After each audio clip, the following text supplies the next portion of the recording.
Денес во 13 часот на градските гробишта во Берово беше погребан новинарот Зоран Војаковски. Неговите пријатели, колеги, роднини и сограѓани се простија од него, од еден голем човек и хуманист, промотор на Берово и Малешевијата и пред се добар пријател.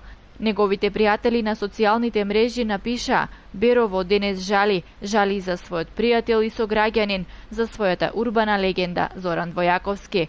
Зоки беше наш идол, човек оптимист, вреден за почит, човек кој цел живот се бореше со инфраструктурните бариери, бидејќи неговата количка не можеше секаде да помине, но сепак беше полн со живот и љубов. Берово го загуби најголемиот промотор на Малешевијата и секогаш остана во беровските архиви, во познатиот веб-портал Малешнет.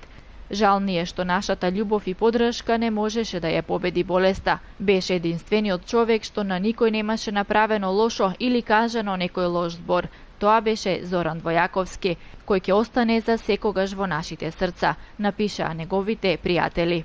Инаку Зоки почина вчера утрото во болницата Токуда во Софија. Пред 4 месеци му беше дијагностициран карцином на бешиката. За лекување во бугарската болница неговите сограѓани, пријатели и колеги организираа голем број на хуманитарни акции. Војаковски беше собственик и уредник на веб-порталот за Малешевијата Малешнет. Тој беше урбан херој и личност за пример, оптимист и покрај физичкиот хендикеп. Војаковски зад себе остави мајка и 2 сестри.